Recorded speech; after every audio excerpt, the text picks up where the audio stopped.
भगवान सूर्य देव की मूर्ति यहाँ पे खुदाई में निकली है। औरंगजेब के फौजदार द्वारा जहर देकर मार दिया गया था। यहाँ पर 1710 में बंदा सिंह बहादुर इसे आजाद कराने के लिए आए थे। मुजफ्फरनगर गजेटियर भी कहता है कि पांडवकालीन पांडव इस क्षेत्र में रहे हैं। ये सारा क्षेत्र जानता है कि यह हिंदू का और राजपूत शासकों का किला था। वो दिखाएं कि उनके पास कैसे आया। मेरे पास ये पूरी देखे वंशावली है। ये शासन काल में जहर दिलवाकर 1444 का यहाँ पे कब्जा रहा है। उनमें से एक बड़ा परिवार तो पाकिस्तान चला गया।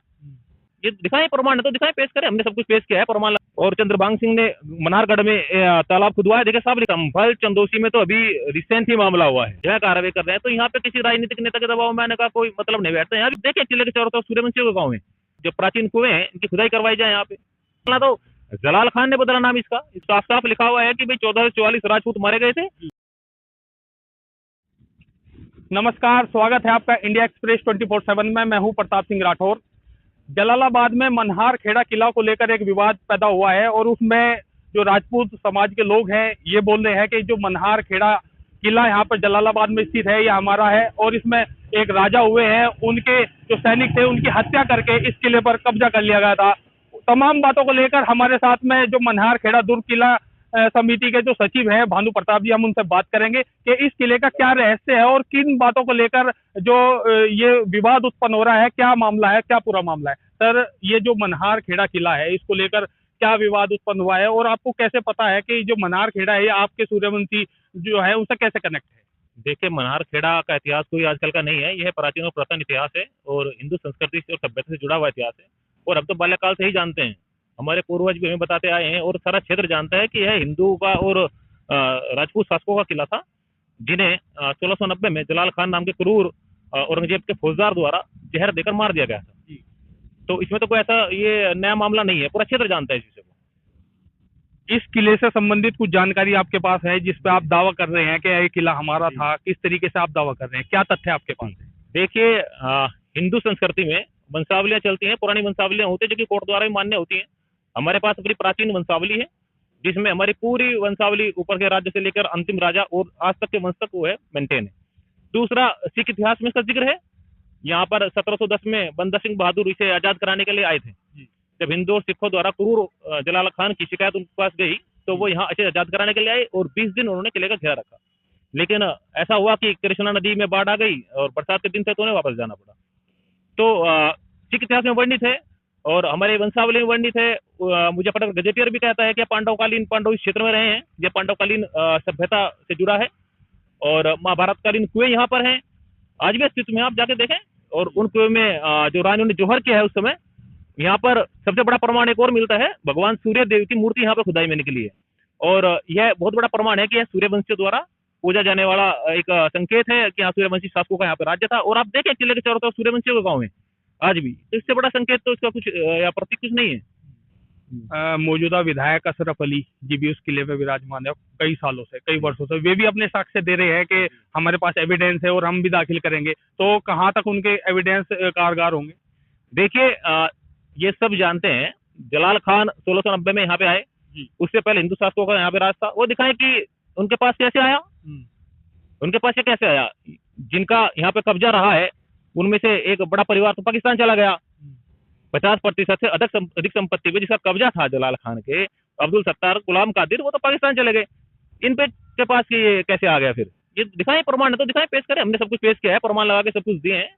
ये भी दिखाएं इनके पास। आपके पास कोई वंशावली है या कोई ऐसा प्रमाण है जो आप हमें दिखा सकते हैं, हमारे दर्शकों को कुछ हो आपके पास? मेरे पास ये पूरी देखिए वंशावली है। ये पूरी राजस्थान की पिंगल भाषा में लिखी होती है।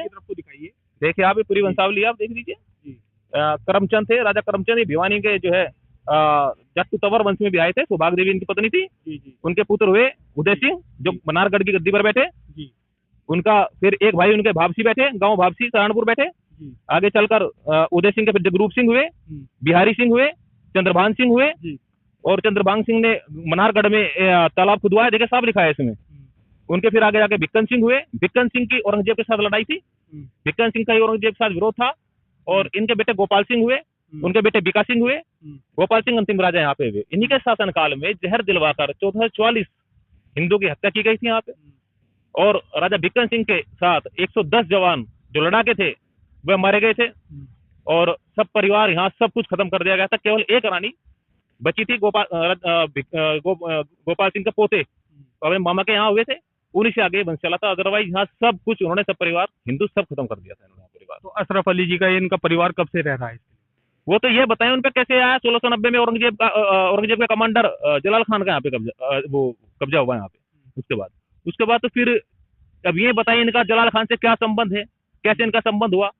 अब्दुल सत्तार गुलाम कादिर पाकिस्तान चले गए 47 में, ये तो वह बताएंगे कि कब से यहाँ पे है, कैसे है।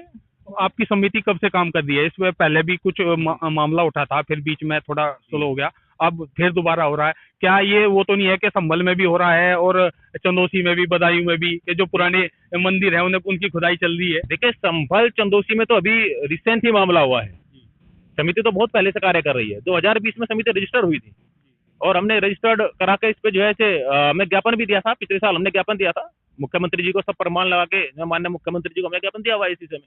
और हमने मांग की थी कि भाई इसे जो प्राचीन किला है और इसे अधिग्रहण कर राष्ट्रीय संपत्ति घोषित किया जाए और जो प्राचीन कुएं हैं इनकी खुदाई करवाई जाए। यहाँ पे सारे प्रमाण सबके सामने आ जाएंगे। तो जलालाबाद कस्बे को के नाम बदलने की भी कुछ बात उठी थी? जी बिल्कुल, जलालाबाद का वास्तविक बदलना नहीं, हम तो कहते हैं वास्तविक नाम कीजिए। बदलना क्या, बदलना तो जलाल खान ने बदला नाम, इसका नाम मनार खेड़ा था, बदल कर जलाल खान कर दिया। हम कहते हैं वही वास्तविक नाम किया जाए, जैसे अयोध्या में किया गया है, जैसे और जगह किया गया है। हिंदी बाजार, उर्दू बाजार का हिंदी बाजार, हुमायूं नगर का हनुमान नगर, जो वास्तविक नाम थे वही वहां दिए गए। हम भी कहते हैं यहाँ भी वास्तविक नाम देने का कार्य करे सरकार। तो इसकी पे एक किताब भी, इतिहासकार हैं एक जो वरिष्ठ पत्रकार भी है, रणवीर सैनी जी, उन्होंने भी एक इस पे किताब लिखी है। पूरा इतिहास उस किताब के अंदर दिया हुआ है। क्या अब 20 साल पहले उन्होंने अवगत करा दिया था, क्या उनकी किताब को ही लेकर क्या उसमें भी पूरे एविडेंस है जो आपके पास है? जी उसमें भी पूरे एविडेंस है। उसमें तो साफ साफ लिखा हुआ है कि भाई 1444 राजपूत मारे गए थे और उनके वंशज परिवार गांव भारी भापसी काशीपुर में रहते हैं। मैं भी इसी परिवार से, मैं उनका वंशज हूँ। और उन्होंने सब कुछ सारा इतिहास लिखा है, कैसे इनका कब्जा किले पर हुआ पठानों का, ये भी उन्होंने सब लिखा है कि कैसे अफगान से आए दोस्त मोहम्मद खान और जलाल खान अफगान से आए, कैसे इन्होंने यहाँ पे आके जो है चतुराई चालाकी धूर्तता से कब्जे किए, सब उसने इसमें लिखा हुआ है। कैसे बंदा सिंह बहादुर यहाँ पे आए इसे आजाद कराने के लिए, तो उन्होंने लिखा है, इसमें सब कुछ लिखा है। तो अब स्टेप क्या रहेगा? जैसे अब विधायक भी हैं अशरफ अली जी, सरकार में भी आप पार्टिसिपेट कर रहे हैं, तो उस किले को आप कैसे मुक्त कराने की, कैसे क्योंकि रिपोर्ट भी शासन पर आ गई है, शासन ने भी अपनी रिपोर्ट भेज दी है पुरातत्व विभाग को, तो उसको लेकर आप किस तरीके से स्टेप आगे आपका रहेगा? देखिए विधायक जी से हमारा कोई जातिगत पर्सनल कोई मुद्दा नहीं है। हमारी मांग सरकार से है, ये प्राचीन किला है, पुरातन संस्कृति सभ्यता से जुड़ा है, महाभारत कालीन समय से जुड़ा हुआ है। और अगर संभल की बात अभी आपने कही थी, संभल से भी पुरानी सभ्यता मनार खेड़ा है। जब आप संभल पे कार्रवाई कर रहे हैं, बदायूं में कार्रवाई कर रहे हैं या अदर जगह कार्रवाई कर रहे हैं, तो यहाँ पे किसी राजनीतिक नेता के दबाव में आने का कोई मतलब नहीं बैठता। यहाँ भी कार्रवाई कीजिए, उसी तरह से यहाँ भी कार्रवाई हो, इसे आजाद कराया जाए और एक पर्यटन केंद्र के रूप में इसे खोला जाए, जिससे क्षेत्र का विकास हो और एक ऐतिहासिक नजरिए को अगर देखते हैं तो आगे ऐतिहासिक क्षेत्र में भी रास्ते खुले।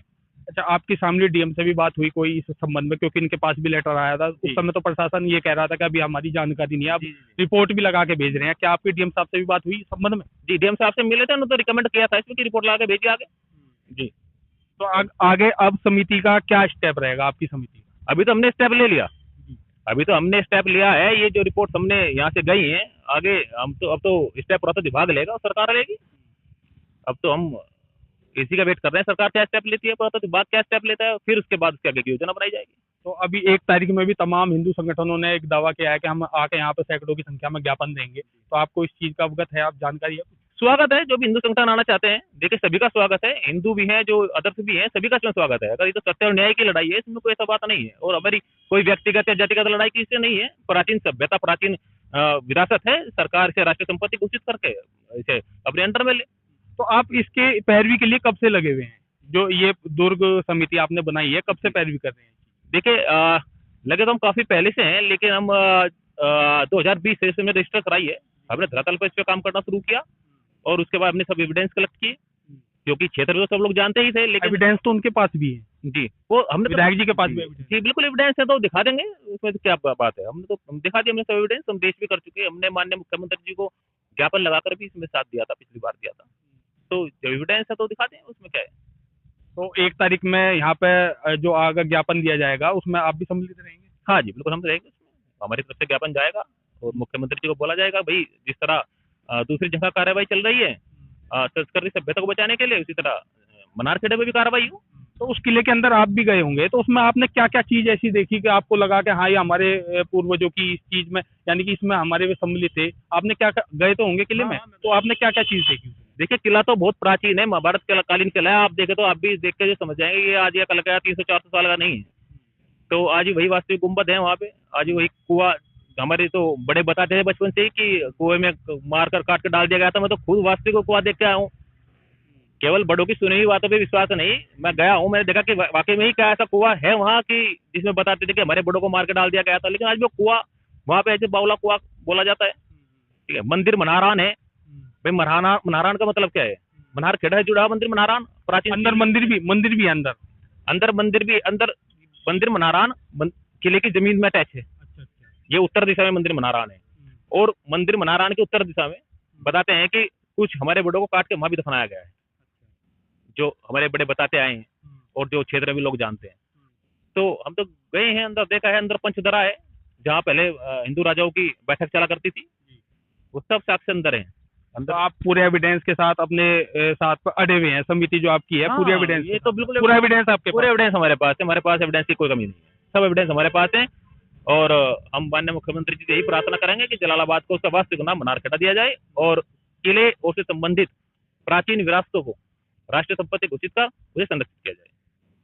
तो ये हमारे साथ मन्हारखेड़ा दुर्ग समिति के सचिव भानु प्रताप जी थे। इनसे हमने तमाम मुद्दे पर बात की। जो मन्हारखेड़ा किला है उसको लेकर क्या दावे हैं, इनके पास भी एविडेंस है। और जो विधायक अशरफ अली जी उनके पास भी एविडेंस है। उन्होंने प्रशासन को भी अपना जो एविडेंस है अवगत करा दिए हैं। और तमाम क्या स्थिति अब इसमें रहेगी, ये मुक्त होगा या क्या होगा, वो तो अभी गर्भ में है। और हमारी जो खबरें हैं उन्हें आप लगातार लाइक करते रहिए, कमेंट करते रहिए और शेयर करते रहिए। धन्यवाद।